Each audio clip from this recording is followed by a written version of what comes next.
नमस्कार दोस्तों, KDGS classes में आप सभी लोगों का स्वागत है। जैसा कि हम लोग पिछले वीडियो में वायु प्रदूषण के बारे में चर्चा किए थे, उसमें CPCB के माध्यम से जिन गैसों को वायु प्रदूषण की सूची में रखा गया था, तो उसको हम लोगों ने बहुत अच्छे तरीके से देखा था, उसकी पहचान किए थे। आई होप आप उस वीडियो को देखे होंगे और उसको याद कर लिए होंगे।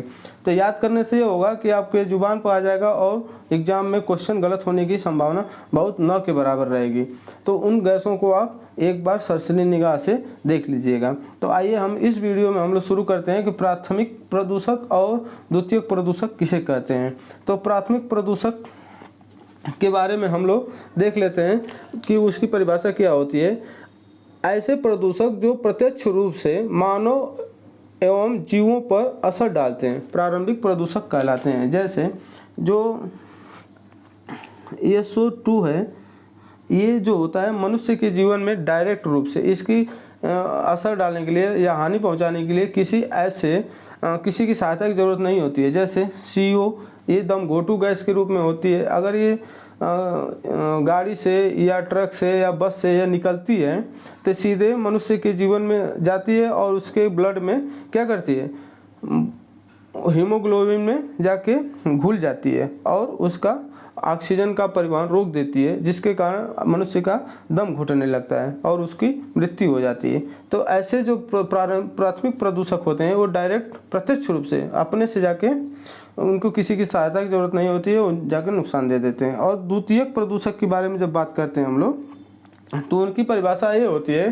कि ऐसे प्रदूषक जो प्राथमिक प्रदूषक के आपस में जोड़ने और वायुमंडल के अन्य तत्वों के साथ क्रिया करने के बाद जिस तत्व का निर्माण होता है उसे हम लोग द्वितीयक प्रदूषक के नाम से जानते हैं। जैसे H2SO4, ठीक, HNO3 नाइट्रिक। अब इसके अलावा हो जाता है जैसे स्मॉग। तो ये जो होते हैं द्वितीयक श्रेणी के प्रदूषक कहे जाते हैं। तो हम लोग ये थोड़ी सी टॉपिक बची हुई थी, तो प्राथमिक और द्वितीयक प्रदूषक आप लोगों को समझ में आ गया होगा। तो अब हम लोग टॉपिक को आगे बढ़ाते हैं कि जैसे जो प्राथमिक जो प्रदूषक होते हैं उनके स्रोत क्या होते हैं, तो उसको हम लोग देखेंगे। तो उसमें सबसे पहली जो है गैस प्राथमिक प्रदूषक में, उसका नाम है सल्फर डाइऑक्साइड, जिसे हम लोग SO2 के नाम से जानते हैं। तो SO2 का जो होता है, SO2 की उत्पत्ति सर्वप्रथम ऐसे होती है कि किसी भी जीवित कोशिका या मृत कोशिका में मुख्य रूप से क्या होता है, 6 प्रकार के तत्व पाए जाते हैं, जिनका नाम है carbon, nitrogen, hydrogen, oxygen, phosphorus और सल्फर। ये जो 6 प्रकार के तत्व पाए जाते हैं किसी भी कोशिका में, और जब उनका अपशिष्ट होता है तो उसके जलने से या अपशिष्ट होने से हमको सल्फर डाइऑक्साइड की उत्पत्ति होती है या वो हमको प्राप्त होता है। तो हम सबसे पहले उसका एग्जाम्पल देखते हैं कि ऐसे कौन सी कोशिकाएं होती हैं जिनके अपशिष्ट से हमको सल्फर डाइऑक्साइड मिलता है। तो उसमें सर्वप्रथम आता है कोयला। कोयला में कार्बन की मात्रा पाई जाती है, जिसके जलने से हमको SO2 की मात्रा मिलती है। अब उसके द्वितीय श्रेणी में आ जाता है पेट्रोल। पेट्रोल जो होता है, पेट्रोल हो गया, डीजल हो गया और पेट्रोल, डीजल। इसके अलावा जो कागज उद्योग हो गया, कागज उद्योग हो गया और धातु प्रगलन केंद्र हो गया। जहाँ पे धातु प्रगलन केंद्र का मतलब जहाँ पे एल्युमिनियम को गलाया जाता है, सोने को गलाया जाता है, चांदी को गलाया जाता है, या अन्य प्रकार के बहुमूल्य जो धातुएं होती हैं उनको गलाया जाता है। और वहाँ से उन उद्योगों से जो निकलती है गैसें, उसमें सबसे ज़्यादा गैस जो निकलती है वो SO2 की रहती है। इसके अलावा अब हमको मिलती है जैसे जो ज्वालामुखी होती है, ज्वालामुखी के विस्फोट से जो लावा और मैग्मा जहाँ से निकलता है तो उसमें SO2 की भारी मात्रा पाई जाती है। तो हम लोगों ने देख लिया कि प्राकृतिक रूप से भी SO2 का निष्कर्षण हो रहा है और कृत्रिम रूप से भी SO2 का निर्माण हो रहा है। तो इसके लिए दोनों अवस्थाएं जिम्मेदार हैं SO2 के निर्माण के लिए। अब इसका हम लोग देख रहे हैं कि मनुष्य के ऊपर SO2 का क्या प्रभाव पड़ता है। तो मनुष्य के ऊपर सर्वप्रथम इसका प्रभाव एक ही पड़ता है, जैसे कि SO2 का निर्माण हुआ, SO2 का निर्माण हो गया तो पृथ्वी से जब SO2 का निर्माण हो गया तो पृथ्वी से ऊपर जाती है वायुमंडल में जाती है और यहाँ पे जाके रुक जाती है, जिसके कारण से अब ऊपर से क्या होता है, बारिश होती है।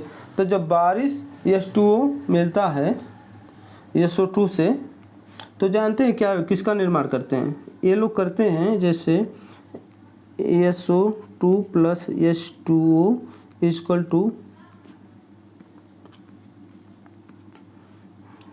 SO2 plus H2O equal to H2SO4 का निर्माण करती है, जो कि एसिड रेन, सर्वाधिक एसिड रेन जो में पाई जाती हैं, इसका ये तत्व पाया जाता है, ये यौगिक पाया जाता है। तो ये सबसे ज़्यादा एसिड रेन के लिए जिम्मेदार होता है। तो एसिड रेन के लिए जिम्मेदार होता है, तो हम लोग देख लेते हैं एसिड रेन से होने वाले दुष्परिणाम क्या होता है।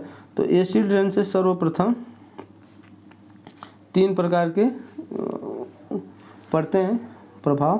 पहला होता है क्या, जल स्रोत नुकसान करता है, जल स्रोत में जीवों को नुकसान करता है और भवन का क्षरण करता है, ठीक दोस्तों। तो हम लोग जैसे जब जल स्रोत कैसे नुकसान करता है, जैसे हमारे अगल बगल के तालाब, पोखरे, झील, झरने, नदी और इसके अलावा जो होते हैं, जो नदियाँ होती हैं, अगर उनमें एसिड रेन की मात्रा चली जाती है तो वो पीने योग्य नहीं रहता है। और जब मनुष्य पानी पी पाएगा तो वैसे भी बीमार पड़ जाएगा, वैसे भी मृत्यु हो जाएगी। फिर भी अगर उस पानी को पीता है जिसमें एसिड रेन है तो वो भी बहुत सारी बीमारी का कारण होता है। और जीवों का नुकसान ऐसे होता है कि उनके स्किन में बहुत सारे परिवर्तन हो जाता है। जैसे सुबह बारिश, जैसे पहली बारिश होती है, जो गर्मी के बाद जो पहली बारिश होती है, तो उसमें व्यक्ति को क्या करना पड़े, नहाना नहीं चाहिए। यदि नहा भी लेता है तो क्या होता है, उसको घर पे आके दोबारा नहाना पड़ता है। क्यों? क्योंकि वो पहली जो बारिश होती है वो एसिड, वो कचरा होता है जो शरीर आपके ऊपर पड़ता है और वो खास खुजली का कारण बनता है। और खास खुजली हो जाता है तो व्यक्ति को बहुत ज़्यादा नुकसान दे देता है। और जो तीसरा कारण होता है वो भवन क्षरण के रूप में होता है। तो भवन क्षरण का मतलब ये होता है कि भवन क्षरण में क्या होता है कि जैसे जिस दीवार में प्लास्टर नहीं लगता है तो उनकी ईंट जो होती है, देखे होंगे कि अगर खुली में है तो अगर वहाँ बारिश हो रही है, काफ़ी दिन बाद क्या होता है वहाँ पे धूल बन जाता है। जब धूल बन जाता है तो वो छूटने लगता है और कमज़ोर हो जाता है। और क्या होता है कि अगर आप उसको पकड़ेंगे या आप अपने हाथों में लेंगे तो आपके हाथों में खुजली होने लगती है। तो वहाँ पर सीधा प्रभाव है कि एसिड है, वहाँ पे SO2 की मात्रा है और H2SO की होता है। और ये अम्लीयता होती है, SO2 जो होती है ये अम्लीय होती है, तो इससे आपको जला भी सकती है। तो हम देख सकते हैं कि एसिड रेन हमारे जीवन में कैसे प्रभाव डाल रहा है, ठीक दोस्तों। अब इसके अलावा हम लोग देखते हैं कि मनुष्य के जीवन में SO2 का क्या प्रभाव पड़ता है। तो मनुष्य के जीवन में क्या होता है कि श्वसन संबंधित बीमारी होती है और मनुष्य के जीवन में शरीर में कैंसर हो जाता है। और इसके अलावा जब SO2 plus H2O plus PM कण मिलते हैं तो स्मॉग का निर्माण करते हैं। स्मॉग का निर्माण ये करते हैं तो स्मॉग का मतलब ये होता है कि ये सबसे ज़्यादा दिल्ली में इसका प्रभाव बहुत ज़्यादा पड़ता है, जिसकी वजह से पंजाब सरकार, हरियाणा सरकार, दिल्ली सरकार, केंद्र सरकार और सुप्रीम कोर्ट तक इस समस्या से निजात पाने के लिए रास्ता खोजते रहते हैं और एक दूसरे पर ब्लेम करते रहते हैं कि इस स्मॉग के लिए कौन सरकार जिम्मेदार है। और उसके लिए बहुत सारी समितियों का निर्माण किया गया है। यदि दिसंबर जनवरी के महीने में बारिश नहीं हो रही है तो समझिए कि स्मॉग का लेवल बढ़ता जाता है और इतना बढ़ जाता है कि मेडिकल इमरजेंसी दिल्ली में घोषित करना पड़ जाता है। तो इस स्मॉग के कारण सुप्रीम कोर्ट हमेशा इसके लिए लताड़ता रहता है इन चारों सरकारों को। तो उसके लिए बहुत सारे लोग प्रयास करते रहते हैं, तो हम लोग को उस विवाद में नहीं जाना है। और हम लोग देख लिए इस वीडियो में कि प्राथमिक प्रदूषक किसे कहते हैं, द्वितीयक प्रदूषक किसे कहते हैं, और SO2 के स्रोत हम लोग देखा, प्रभाव देखा। और आने वाले अगले वीडियो में NO2 को देखेंगे, और आने वाले अगले वीडियो में हम लोग NO2 के स्रोत और उसका प्रभाव देखेंगे। NO2 के साथ PM10 और PM2.5 कणों को देखेंगे कि इनका हमारे जीवन में क्या प्रभाव पड़ता है। तो इस वीडियो में तब तक के लिए धन्यवाद दोस्तों। इस वीडियो में बस इतना ही, और धन्यवाद, नमस्कार, जय हिंद।